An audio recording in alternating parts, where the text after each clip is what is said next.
सर्पमित्र टाकसाळे गुरुजी अंधश्रद्धेचा कार्यकर्ता व जादूगर. आजचा विषय एक असा आहे की सापाची डिलिव्हरी म्हणजेच बाळंतपण व त्याला जीवनदान, हा विषय. याच्यावर आज एक घटना आहे. घटना अशी की आज सकाळी 5 वाजता दरम्यान आझाद कॉलनीमध्ये आपले तेलकोटे बंधू यांच्या इथं सकाळी एकूण 3 साप आढळले. 3 साप आढळल्यानंतर ते घाबरल्यानंतर मी गेला, त्यांनी एक साप मारला आणि दुसरा पळून गेला आणि तिसरा हा जो होता तक्षण हा जागेवरच उभा होता. कारण ते म्हणत की सर, मी गेला तर ते म्हणत सर यांनी काहीतरी खाल्लं, पण यांनी खाल्लं नव्हतं. याच्या पोटामध्ये हा गर्भवती होता, ही अंडे होती, ही अंडे याच्या हे होती, ही याच्या पोटामध्ये अंडे होते, म्हणजे याच्यात होते आणि त्याला मारणार होते. सांगायचं साप म्हणजे हा तस्कर तात्या बिनवैश्र्या झाडावर राहते आणि हा साप साधारण 10 ते 12 अंडे देते. तुम्हाला माहिती हो सापाची डिलिव्हरी कशी केली, म्हणजे झाल्यानंतर कमी घरी आणल्यानंतरच एका तासामध्ये या सापाने अंडी दिली, म्हणजे याची डिलिव्हरी झाली. आणि झाल्यानंतर तुम्हाला माहिती हो, जनजागृती व्हा, साप अंडी कशी असतात. आणि तसं पाहिलं साप काहीच करत नाही त्याला व्यवस्थित. हा तस्कर साप असा बिनविषारी असून झाडावर राहते आणि हा इतका शांत साप आहे की याला डिवसल्याशिवाय किंवा त्रास दिल्याशिवाय हा साप चावतच नाही. तुमची भीती दूर व्हा, तुम्हाला माहिती व्हा म्हणून या दृष्टी सांगतो. इतका शांत स्वभावाचा आहे, बिनविषारी आहे.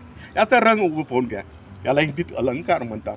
वरून काळे पट्टे, बाजूनी आणि सोनेरी पट्टा. तुमचा अभ्यास व्हा, माहिती व्हा. आणि हे अंडे आता मी काय करणार, आता त्याला जंगलामध्ये सुरक्षित जागे याचं संगोपन होईल असे जंगलामध्ये हे अंडे नेऊन आणि या सापाला हे म्हणजे सोडून देणार. तुम्हाला सांगायचं म्हणजे सापाची आपल्याकडे भीती असते, त्यामुळे मारतो. आपल्याला समजत नाही की साप विषारी की बिनविषारी, आपल्याला समजत नाही. आता ही अंडी पहा किती मोठी आहे. ही साधारण 2.5 ते 3 इंच लांब आणि 1 इंच व्यासाची आहे. 40-45 दिवसानंतर यातली अंडी बाहेर पडतात. आणि विशेष सापाचं या म्हणजे असं की सापांचं हे अंडे ठेवल्यानंतर साप निघून जातो. फक्त कोबरा आणि नागासापाचे अंडे कुठेपर्यंत हे होते. 45-50 दिवसांना तुम्ही किल्ली बाहेर येते. तुम्हाला जनजागृती, सापांची खरी भीती दूर व्हा, हा एक माझा उद्देश असते. आता हे साप म्हणजे अंडे जवळून पाहण्यालायक आहे आणि साप पाहिला तर 2.5 ते 3 फुटाचा आहे. हे पाहून घ्या साप किती. आणि हे अंडे पहा, याची अंडे पहा किती मोठे आहेत. आता विचार करा की आश्चर्य आहे की या एवढ्या मेजर सापामध्ये इतकी अंडी कसे सांभाळतात. हे आश्चर्य आहे, नैसर्गिक किमया आहे. तुम्हाला खरोखर सापाचं ज्ञान हो. तुम्ही याला मारताना खरे भीती दिली तर तुम्हाला ओळखता, नाही तर साप म्हटलं मी मारता खरे विषय आहे. तुम्हाला सखोल अभ्यास व्हा. एक शिक्षक या नात्यानं, जनजागृती या नात्यानं माझे हे सगळे प्रयत्न सुरू असतात. आणि हा साप सहसा हा व्हिडिओ कोणीच नाही पाहिला. घरी डिलिव्हरी झाली एका अर्ध्या 1 तासात, त्यामुळे मला आश्चर्य वाटलं. आणि झाल्यानंतर हा साप पूर्ण अंड्यावर बिलकुल म्हणजे विळखा म्हणून बसला. आता शांत काय, त्याला त्याची भीती दूर गेली. या मुक्या जनावराला सुद्धा तुमच्या भावना समजतात, हे लक्षात ठेवा. चावते पण सहसा चावत नाही. याला दिवसले त्रास दिला तर चावते. आता मी त्याला इतक्या व्यवस्थित हाताळून आलो, काहीच त्रास नाही त्याला, कोणत्याच त्याचा त्रास नाही. तुमची भीती दूर व्हा, तुम्हाला खरं ज्ञान व्हा साप म्हणजे काय आहे.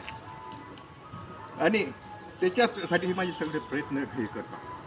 हा बिनविश्वासने घ्यायचं नाही, त्याचे कोण काय अजूनही किती याच्यात सुरक्षित जागे. आताच मी याला जंगलात सोडून देणार. आणि तुम्हाला लोकांना एकच विनंती आहे, पावसाळ्याचे दिवस आहेत. आता जशी तरी गोड्याची 3 साप निघाला तशी तुमची इथे निविशेष त्याकरता सरपंच ताबडतोब सापांना मारू नका, त्यांना जीव देऊ द्या. हा पर्याय संरक्षण करते.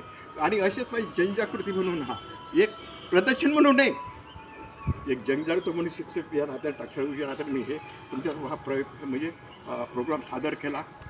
आणि याच्यानंतरही माझे असेच प्रोग्राम चालू राहतील. जय हिंद, जय महाराष्ट्र, जय भारत.